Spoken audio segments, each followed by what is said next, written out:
Well, we are here at Miami Fruit and Spice Park, and with us is Louise, who's a horticulturist here and knows a lot about the park.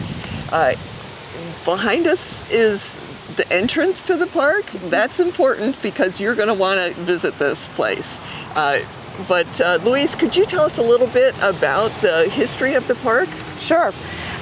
This park was created in 1944, and it was originally designed to show people what could grow in this area. Most of the people that were moving into the Redland area were from up north, were from Michigan and New York, and they were coming to Florida expecting to be able to grow apples and grapes and peaches, things that they grew back home.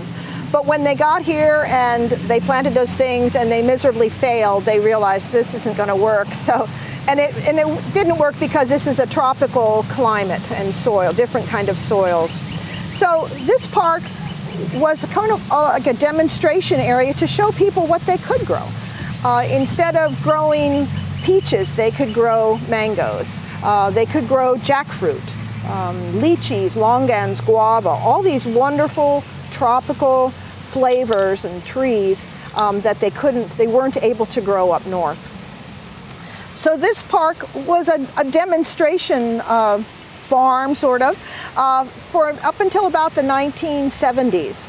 And at that point, Chris Rollins, some of you might recognize that name, he came here as the manager, and he was, as you say, a tropical fruit enthusiast. He loved tropical fruit. And then some. And then some, yes. And he came here, and he brought with him, like he liked to say, he brought with him his dowry of about 17 jackfruit trees, which he planted here in the park. He expanded the scope and focus of the Fruit and Spice Park. He traveled the world with volunteers from the community, other people who were enthusiastic about tropical fruits, and he collected seeds, and he collected cuttings, which were a little bit easier to get into the country at that time, and they planted them here at the park. So the variety of tropical fruits greatly expanded.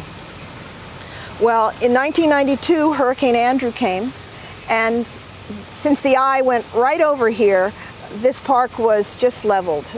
Very few things survived. But with that tragic event, an opportunity presented itself in that now they could redesign and institute a plan they'd been thinking about, a new master plan, to make this park an ethnobotanical park, to show the public how man utilizes plants from around the world. So they divided the park into 5 different regions of the world: Africa, Asia, Australia and the Pacific Islands, tropical America, and the Mediterranean climate. And in each of those sections of the park, they planted plants that the people in that region of the world utilized, whether it was for food or for fiber, for clothing, for religious significance or economic importance. They wanted to show how people used plants in different regions of the world. And that is still the focus of the park today. This is the only ethnobotanical park in the United States. So we're pretty happy and pretty proud about that. Yeah, I know you have a huge number of trees, yes. Very diverse things. And, so if you happen to be from a certain part of the world and you Yes. come here and go to the appropriate area of the grove, it will feel like home, I assume, for Yes. a lot of people. We are within, I think, about 100 miles of 3 international airports. And that brings a lot of visitors from all over the world. And they come here and they go into that section of the park from where they're from, and they recognize the trees from back home. Maybe their grandmother made a special dish, or they made a necklace out of some sort of beads or something.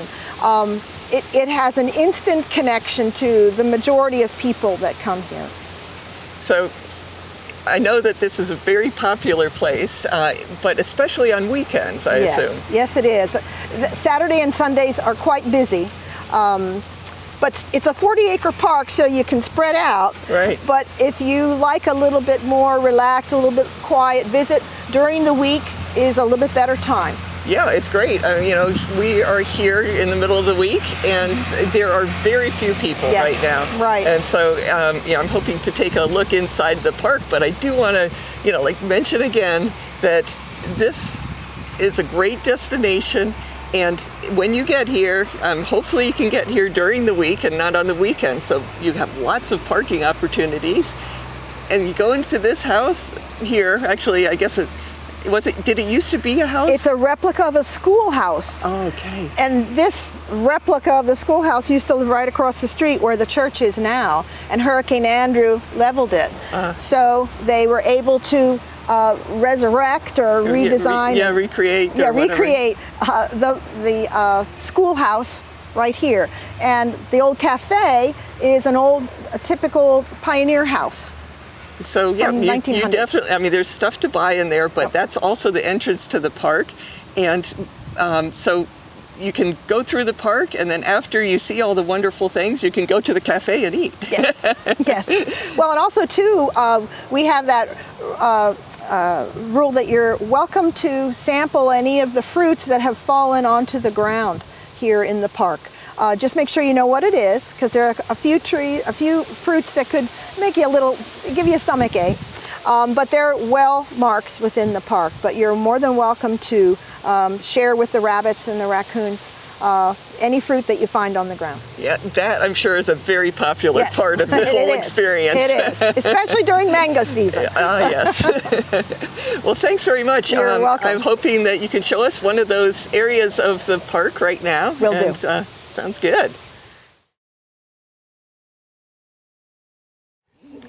So where are we now? Where are we now? We've moved into that area of the park that we've designated the Mediterranean climate. The plants that are here are not necessarily from the Mediterranean region, but they exhibit characteristics from that region of the world. They are deciduous, meaning the leaves fall during the cooler months. For them to get, for many of these trees that are in this region, for them to produce fruit, they have to have a certain number of chilling hours. And chilling hours is that amount of time that is below a certain temperature, like below 55 degrees or below 40 degrees. So that's one of the reasons why we don't grow peaches very well down here as they do up in Georgia, because in Georgia they can get hundreds of hours of chilling hours below whatever it is, 45 or 50 degrees or something, whereas how many times did we go under 45 degrees this year? You know, maybe just a few. The University of Florida has developed several different kinds of peaches and apples varieties that can, they take very few chilling hours, but you know, it's not like a Granny Smith or a Jonathan or an Envy, not like one of those type of apples. I had a couple of peach trees from that project, and they actually produced really nice peaches. They do. They're very flavorful. Yeah. The trees don't last long, at least not here in ours. They don't last for maybe 10 years if you're lucky. Maybe it was just maybe down, we're a little bit farther south than you. Maybe the soil conditions were different. The only actual downside to the peaches was that the birds really like the peaches too. Yeah, I thought you were going to say the Caribbean fruit fly. That's another one that we have a bad problem with down here as really? well. Yeah. I didn't have that problem, but the birds, they were extra friendly to us. But this tree, this mulberry tree, we have several different varieties here in the park. This one does really well. It must not need that many chilling hours. It looks beautiful, very green and full of fruit. Full of fruit, yes. Yeah, this is the fruit. It seems like sort of the normal mulberry. Yes. It's, you know, that's very the familiar, regular one, yes. You know, shape and also flavor. Mm-hmm. a lot of different varieties. You'll get different colors, you'll get different lengths, sometimes be thinner, sometimes longer. Sometimes there's one called an everbearing that has fruit on it all year round. Not a lot of fruit, but it has and it's a smaller fruit too. It is a smaller fruit, that's right. Whereas these ones that we have right now, what is it now? It's April. So April and into May, we'll still have mulberries, and that's about it. You have to wait another year. But the thing that is interesting to some growers is that mulberry is actually a possible commercial crop in South Florida because you don't have berries being produced in the U.S. During this time of year in other parts of the U.S. That's true. That's true. I mean, it's definitely something that people can grow commercially, but we never sell mulberries that we grow because they don't make it into the house. No, I see. I see. Another interesting fact about the mulberry tree is their other use other than their edibility. In Asia, the leaves are fed to the silkworm caterpillars. This is the only thing that they eat. And they're fed to the caterpillars, and when it's time for the caterpillars to make a cocoon, they spin one single thread all are in their little cocoon. Then the people take that cocoon, they boil it, and they unravel it, and that's what silk thread comes from. So your silk shirt has a history and has a connection to this mulberry tree. We have several different varieties of mulberry in the park, and this one here is the Pakistani, and you can see this is an unripe one, and this is what it looks like when it's ripe. It might even get a little bit darker purple than that. And again, I was saying that the different shapes and lengths of the mulberry, and here's your longer one. This is a very favorite one because it is so large. This might look familiar to you as a raspberry. This one is called the Mysore raspberry. I'll get a little close up. And you can see the ripe ones right here, those dark purple ones. And these ones will be ready in a few days. But also you can see the nasty spines on these things. Really nasty, and they're kind of curved, so when you pull your hand away, it's hard to get away. But a wonderful, wonderful fruit. These grow from canes every year. They go on new growth. These are all the new canes here. You can see how white they are. After they're done fruiting, cut them all the way back down about maybe 2 feet or so. And then the next year, these canes will all come up. It kind of is a big tangly mess. But if you're very careful, you can come in and grab the fruit, hold it up by the leaf, and you can get this wonderful fruit. Very, very tasty. I had read in Julia Tuttle's book that in the 1940s these were introduced here at Trek, and they thought they might be a commercial crop, and they kept trying to develop them until the 1990s. They just kind of fell off. They're just really nasty to harvest. And so now they're more of a dooryard plant. I don't know of anybody growing these commercially. You can grow the fruit, but you just can't pick the fruit. Yeah, but they are very tasty. So this is an impressive feature. I hadn't seen this until right now. And it's just like a beautiful, piece of paradise. Yes, it is. And it has a wonderful sound. Yes. It's very restful. We have a lot of people just coming here, and they'll sit at the picnic tables nearby under the shade, and you can just hear that wonderful, soothing sound. It's a very restful place, and it's very photogenic. The purpose of this whole park now is to emphasize man's dependence upon plants and how he utilizes them. Everybody all around the world depends on plants, and we just want people to understand how our lives are very, very much connected to the plant world. So the park is open pretty much all the time, every day. I think every day but Christmas and Thanksgiving maybe. Something it's 2 days that it's not open. So, if you're in the area, this is a great place to stop. And could you describe sort of the experience that a lot of people have in the park? Okay, what we have here in the park is we have guided tours throughout the day, tram rides. They're narrated. by very knowledgeable guides here, and they take you all around the world and show you and talk about many of the plants that we saw today. We have a self-guided walking tour. We have classes here that people can attend on cultural practices or cooking. I'm doing one on preservation, canning the harvest, in probably in June. But various topics. And we have stargazing activities. We have in the spring and in the fall, we have the Southern Cross Astronomical Society come. They bring their telescopes and we set them out in the open field. And we have it normally very close to a full moon. Mm-hmm. And they'll put their telescopes on the moon or on the planets or on the stars. And it's a wonderful opportunity for people to come out and into a dark, safe area lit by the moon. We have a campfire. We sell some more kits. So it's very much a family evening. Yeah, and you do festivals beyond that, in right? addition to that, yes, we have festivals, about 4 or 5 a year.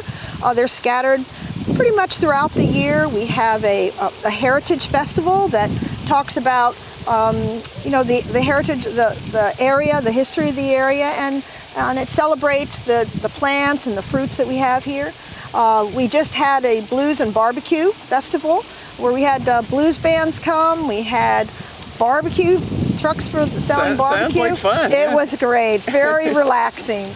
We have the summer fruit festival in June, and that celebrates all of the fruits that we have during that time. We usually have a very large mango display, so it's a good opportunity to see the different types of cultivars, and maybe you can find the one that's growing on the unidentified tree in your yard, hopefully. Yeah, we did notice a huge number of mango varieties here. Yes. Do you have any idea about how many you have? We have about 225, 30 mango trees, and we have about 180 known cultivars. So it's quite a selection. Yeah, yes. It's great. Yeah. It's a great one. And speaking of mangoes, we have a support club, the Tropical Fruit and Vegetable Society, the Redland, who has been with the park since the 1980s. They have been supporting us, and they put on an educational class called Mango Mania. And it's right about the time of the Summer Fruit Festival.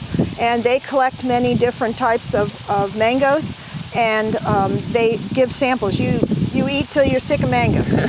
And they also have a well-known lecturer. We've had Jonathan Crane in the past. We've had Richard Campbell, Mike Winterstein from USDA. They give a class, about a 2-hour lecture, and talks about the history and harvesting and growing, many different aspects of mango. So if you're a mango lover, this is a great class to go to. So, I mean, not only is this a great place to come if you just happen to be in town and you want to see all sorts of trees from around the world, the tropical world, but I've noticed some people in the park that seem to be regulars. And I'm assuming that you have a year-long membership available also? Yes, we do. We have a daily pass, but we also have a lifetime membership. An annual membership. You can purchase that membership, and you're welcome to come throughout the year at any time. We have one person that comes here and does walking all around the park. It's a beautiful place. Yeah, beautiful place. Yeah. It's a wonderful place to be, and it's a wonderful place to work. I've enjoyed my time here. Well, thanks so much, Louise. You're welcome.